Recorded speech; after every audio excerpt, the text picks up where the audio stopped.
এই ট্যুরে কোনো ব্লগও করা হয় নাই আর কোনো রিলস ভিডিও বানানো হবে না। হ্যাঁ, কারণ মানে এইখানে নেটওয়ার্কই নাই আর ওই রকম মন মানসিকতা নেই প্লেস দেখা ভাই। এই ট্যুরে মানে A to Z পুরোটা আমি আপনাদেরকে 1-2 মিনিটের মধ্যে বলতেছি, জাস্ট আপনারা রিয়েলাইজ করবেন যে আসলে জিনিসটা কেমন হতে পারে।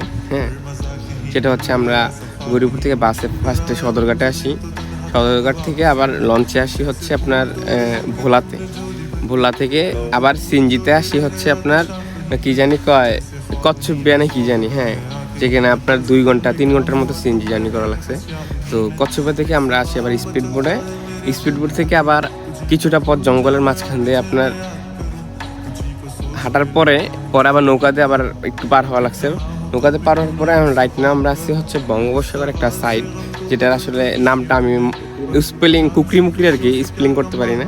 তো আসলে মানে তারপর আসার পরে আপনার রাতের অলমোস্ট 12টার দিকে আমরা একটু অ্যাডভেঞ্চারের জন্য গেছিলাম জঙ্গলের ভিতরে হচ্ছে আপনার যাইয়া যেই অ্যাডভেঞ্চার ফিলটা পাইছি লিটেলি এটা আসলে বইলা প্রকাশ করার মতো না। অনেক অনেক ভয় পাইছি আর হচ্ছে মানে লাইফের একটা অন্যরকম এক্সপিরিয়েন্স।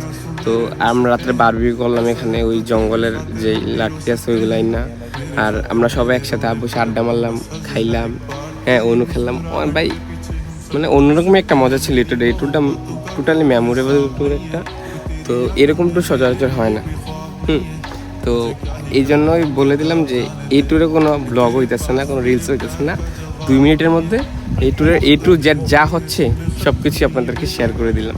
আশা করি ভিডিওটা আপনাদের কাছে ভালো লাগবে।